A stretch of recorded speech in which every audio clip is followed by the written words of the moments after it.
Clay. How are you doing out there in California? I'm well, thank you.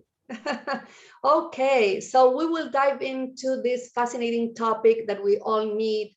You know, my group is called Healing Naturally, and you have released a wonderful book that is called Natural Methods to Boost Your Immune System.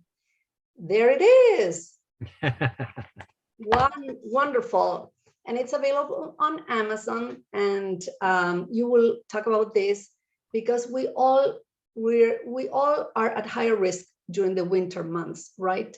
Yes. And I thought it was such an interesting topic to talk about how to boost our immune system naturally, because that's what my group is about. And we can help 70 something members, and it's growing every week. So your video will go to the guides area on my Facebook group and will stay there. That means that not only people who are present in the group now will see it, but many others will see it at a later point in time.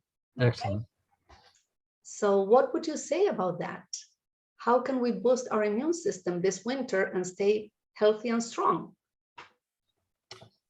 Well, the book is intended to really outline what keeps people healthy. And if your whole body's healthy, then your immune system's going to be healthy. And then there's certain supplements or foods that you can eat that will actually boost the immune system more. Which I should mention the thymus gland. Your thymus gland processes the cells of your immune system. And so your thymus gland is right here in your chest, your thyroid's up here, and your thymus is down here. And it actually expands, kind of opens up and functions better if you're in a state of appreciation and gratitude and love and acceptance, rather than, when I say acceptance, even oftentimes, I find myself having a fantasy about how things are supposed to go. I'm going to drive my car from here to there, and it's going to take me 20 minutes, and then I hit a traffic jam instead. You start to get frustrated, and you think, I'm not supposed to be stuck in traffic. I'm supposed to be at my destination. I need to be on time. That's because you have a fantasy rather than just accept the fact, look, it's going to take me longer to get there than I thought. And that may be only one example. I know in California, we have a lot of people, and a lot of people drive cars. So, the way to really boost your immune system is not something special that you can only get if you buy a product from that is made from the eastern end of the Amazon or the Tibetans or something like that. The most basic things you can do is take vitamins A, B, C, D, and E. Those are the basic building blocks. It's hard to imagine this, but you probably learned about it in a high school biology class, and that is that every second of the day, the cells of our body are building up in volume and in energy, and then they divide into two cells. This is part of the regeneration and rejuvenation process. We're not this piece of meat that takes 75 or 80 years to deteriorate. We're constantly regenerating ourselves. It's estimated that there are 10 million cells per second that divide, and another 10 million cells that come to the end of their lifespan. And so the question is, what are the cells using to build themselves up? And how are they getting energy? So you have roughly 70 trillion cells in your body. They're super small. If I take a sheet of paper and I put it on a table and I slide a human cell up next to it, the paper will be taller than the cell. So they're super tiny, but they're their own sentient being. They take in nutrients and energy, and they expel waste. And they can think and move and respond to their environment. So vitamins A, B, C, D, and E provide the kind of building blocks that is ideal for the cells to build themselves up in volume. And it was estimated decades ago, I think it was back in the 1940s, that we only get 58% of the energy in our body from the foods we eat. And that's provided if we eat fresh food. So where's the other 42% come? Well, if you look at the smallest component of energy, you look at the electron. We get electrons from breathing, from the air we breathe, which if you've ever studied deep breathing exercises, Yes, you know that that energizes you. of course. It's energizing you because you're taking in more electrons. If you've ever studied earthing, where you make contact with Mother Earth, you're swimming in a lake or you're walking barefoot somewhere, the more fertile the soil is, the better. You're soaking up electrons into your skin and into your body. Yes. We also get electrons from the sun, and even from radiant heat, which is surfaces like that are warm as a result from the sun. So we all know what it's like to get into a car on a sunny day. It can be very, very hot inside. You're getting electrons from that radiant heat. So that's how your body at the cellular level rejuvenates itself. It's how the immune system rejuvenates itself. So I mentioned vitamins A, B, C, D, and E. There's tremendous evidence that vitamin D3 is beneficial to boosting your immune system. Vitamin A is as well. It's one of the great building blocks of the immune system. We take vitamin D3 in Wisconsin because, you know, we have overcast. I'm looking out my window and it's completely overcast and it's super freezing. So I guess that depending on where you live too, you really need to supplement with D3, right? I agree. Yes. You know, where I live, if it gets to be 45 degrees, the neighborhood talks about how freezing it is. We have a very mild climate here, which is why so many people live here in the San Francisco Bay Area.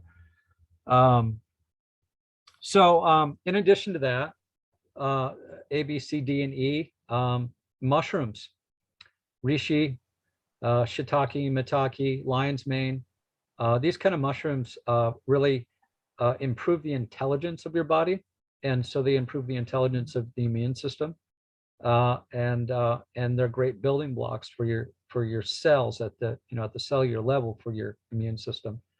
The other thing I recommend is dulse. Dulse is red seaweed, D-U-L-S-E, and one of my favorite textbooks when studying for my doctorate is The Chemistry of Man. In fact, I have it here. Yes. I can hold it up. Wow, it's really a textbook, right? Yes. So Dr. Bernard Jensen, who was a PhD in nutrition, had a health ranch in Southern California, and he helped reverse illness of all different types of people by introducing to them foods to eat that would boost their overall health. And so he goes through what the chemical elements are in the foods. And the four most important elements, nutrients, are calcium, sodium that you get from plants, silicon, which you get from nuts or nut butters, and iodine. Yes, very important for thyroid balance, right? Right. Very good. Excellent for your thyroid, and your thyroid regulates your hormone. Yes. Right. Also, if you don't have enough iodine, your arteries will harden, according to Bernard Jensen. Yes. So the interesting fact about that is that, depending on the foods we eat, we either have an excess of acid in our system or excess of alkaline in our system. So people that, to simplify, people that eat lots of bread, meat, and cheese, their body's too acidic. Yes. If they're not eating vegetables in addition to that. And they have a secondary concern, which is inflammation. At the cellular level, the body is running too hot. So if somebody's a vegetarian and they're eating lots of green leafy vegetables, to simplify, and alkaline water and all this stuff that's super healthy, then they're far less likely to they're far more likely to recover from illness, because a high alkaline environment, high oxygen environment in your body assists the body in overcoming illness. Exactly, especially cancer, right? Well, yeah, that's an illness that, according to the guy who discovered cancer, Otto Warburg, that's according to him, that was the way to suppress the growth of cancer. That's right, because the cancer cells cannot survive in an alkaline environment, typically. High alkaline, yeah. High alkaline. So, but on a day-to-day basis, it's actually not a good protocol to have a high alkaline system, to eat lots of vegetables and not eat foods that are also acidic. Mm-hmm. On a day-to-day basis, the best thing to do is to create a balance. A balance, of course. And this is measured on the pH scale, which is potential hydrogen. It's actually a voltage reading. If you've ever had a fish aquarium, or if you've grown crops, then pH levels are very important to maintain. Yes. Well, it's very important to maintain in your body. And in my book, the real linchpin of that book is chart B. And chart B is a chart that shows that depending on where you're at in the pH scale in your body, mm-hmm. these elements, these nutrients, will absorb into your body. And the list narrows as the range of pH gets towards that center. And it's only in that center point, a pH rating of 6.4, 6.5, that your body will absorb iodine. How do you determine the pH level? By blood work? Yeah, blood work, if you get the right naturopath. This is a pH test product. And in here's in the pharmacy. I get them online. I recommend people spend the money to get a good one. Somebody I know bought some from China and it didn't work very well. Mm-hmm. And so there's this small pH paper, which you put saliva or urine on. Yes. And then within 10 seconds, you compare the results on the paper to this color chart, and it tells you where your pH is currently at. Wow, what an amazing technology, and so convenient. It's like a home test, right? Right, and they're really inexpensive too. Yes, yes. And so well, thank you for sharing that tip. That is wonderful. You're welcome. So I talked about building blocks for your cells, and I talked about how we get energy in our body through foods, sunshine, earthing, through breathing. Then there are things that that disrupt our energy, and that's stress. And stress is really fear. You know, afraid that if we show up for work too many times late, that that we're going to get fired, and then we're going to lose the place where we live, or afraid that if our spouse finds out we're attracted to somebody else, even if we're not doing anything wrong, they're going to be upset about it, and where's that going to lead?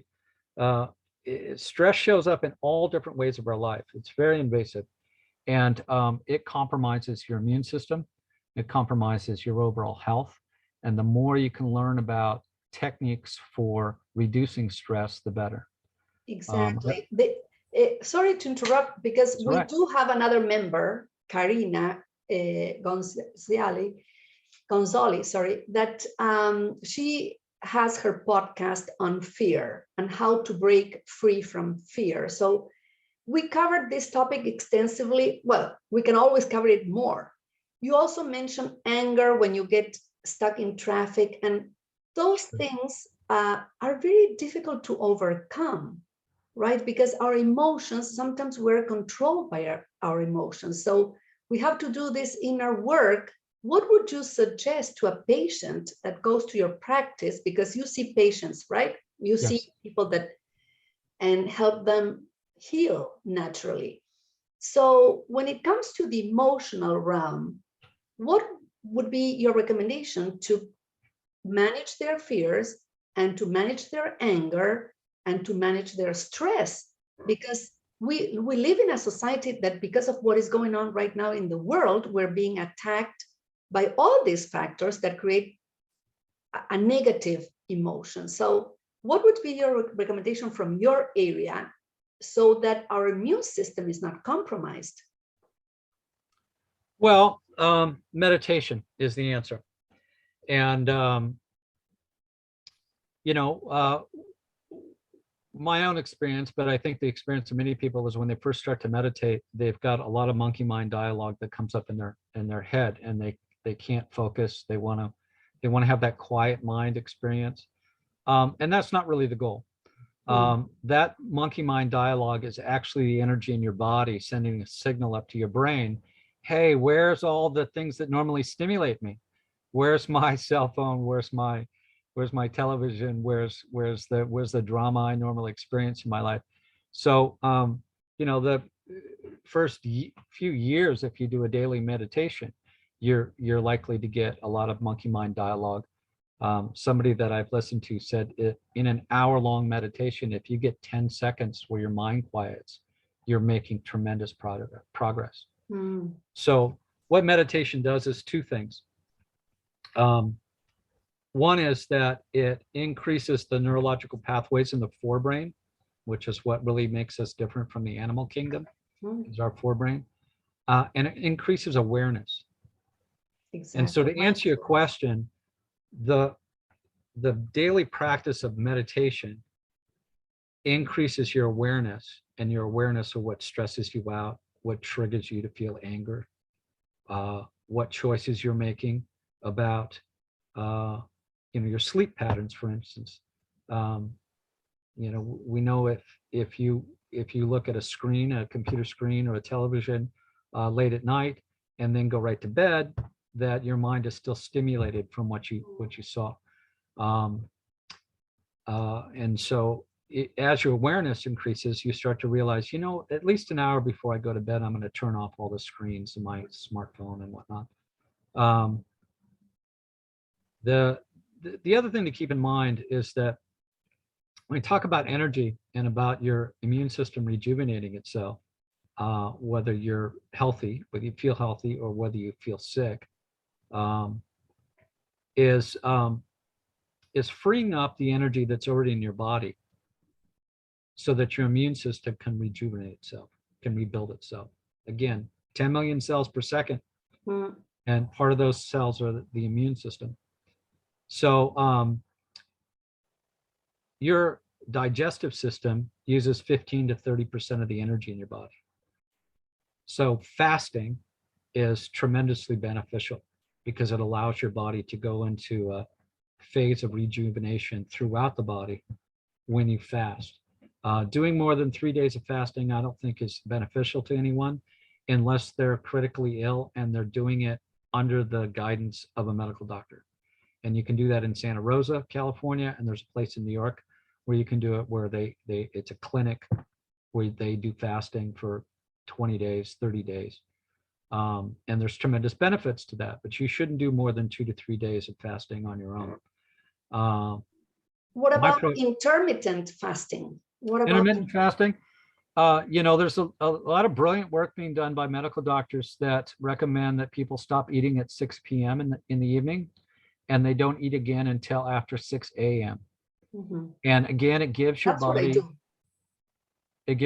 the energy it needs to rejuvenate itself, particularly while you're sleeping.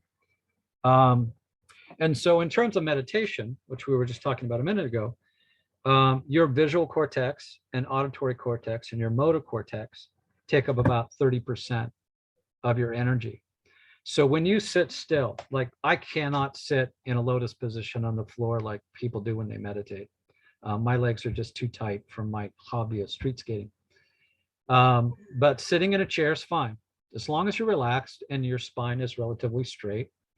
Then if you close your eyes and you don't have anything distracting you, any noise in the room, and you're not moving, you've now freed up 30% of the energy in your body, and your body will automatically go to its repair mechanisms to use that energy.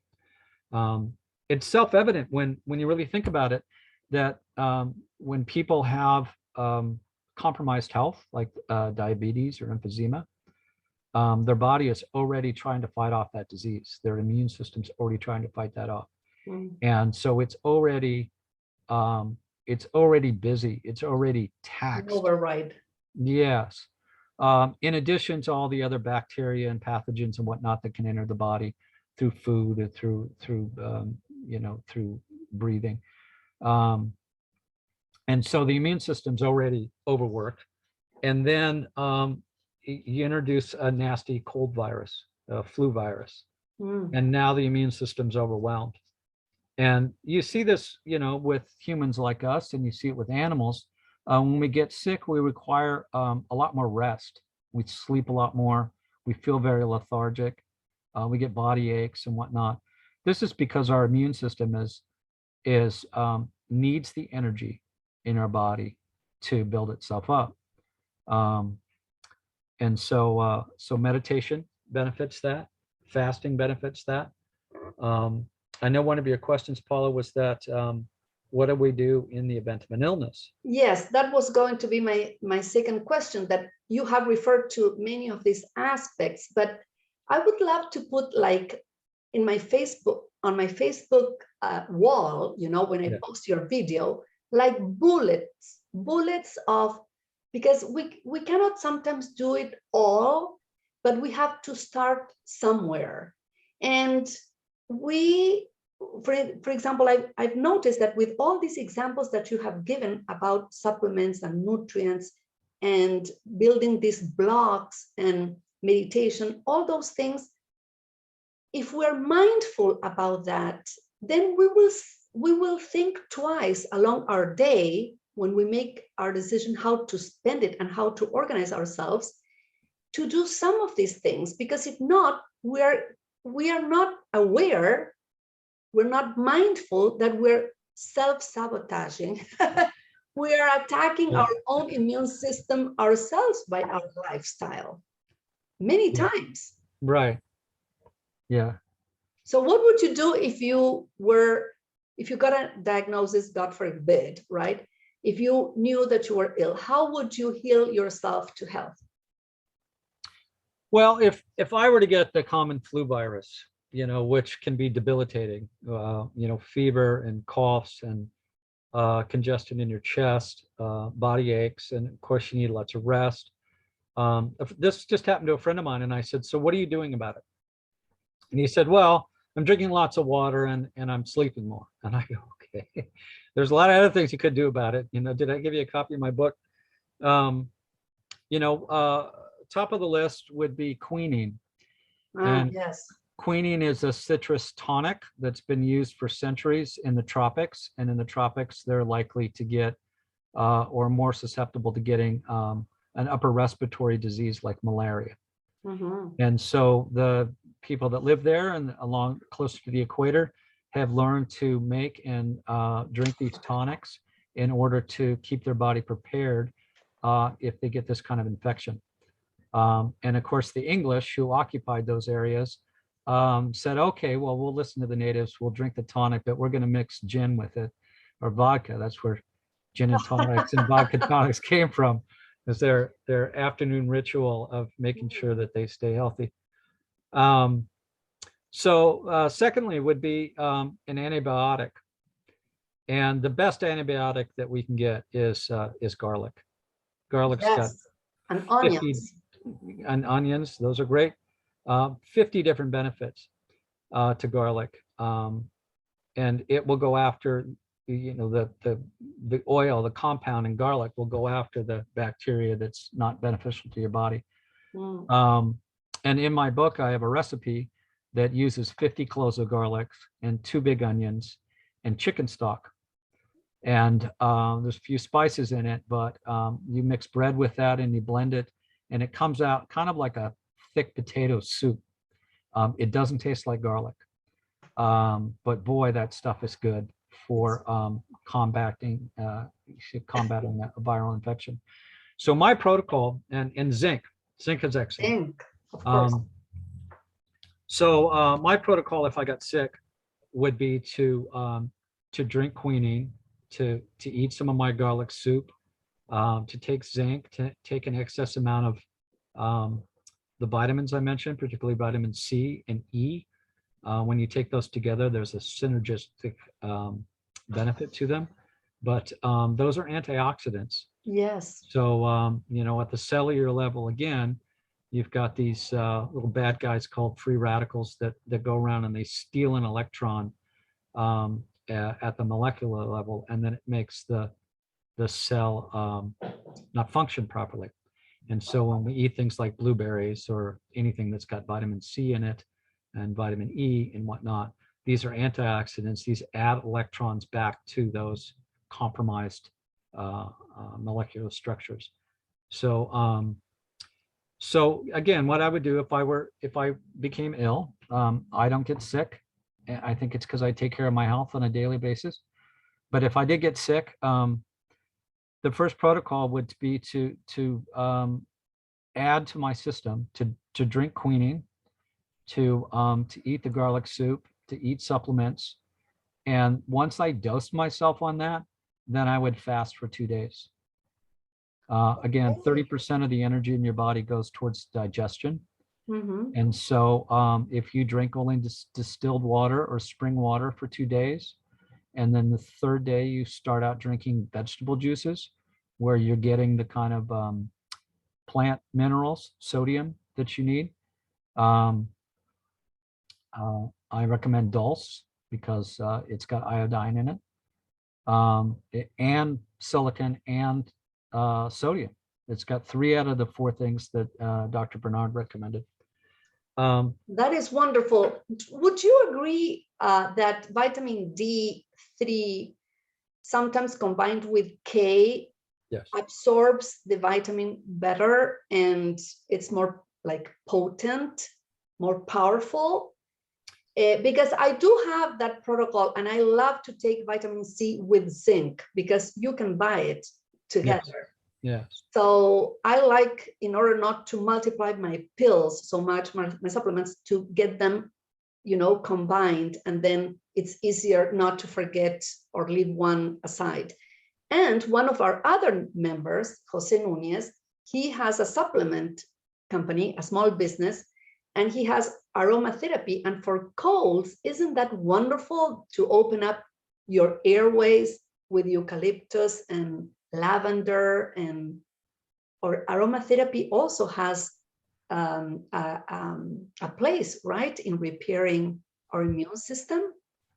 Yes, I mean, people have learned over centuries that there are certain things like essential oils, aromatherapy, homeopathic remedies.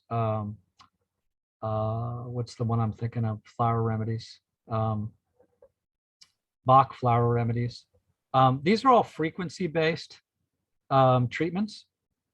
And so, the energy in your body has and responds to certain frequencies. And, we've learned that there are certain essential oils and aromatherapy. They have a frequency to them. And that frequency will tell your body to wake up. Herbal tinctures are like that. That's what acupuncture is about. They place needles, and the acupuncturists place needles in your body to stimulate the frequencies, to wake up your immune system, to say, oh, take an interest in this. Of all the, the million things you got on your mind right now, this is something you're not focused on. So take a greater focus on it. That's what the needles do.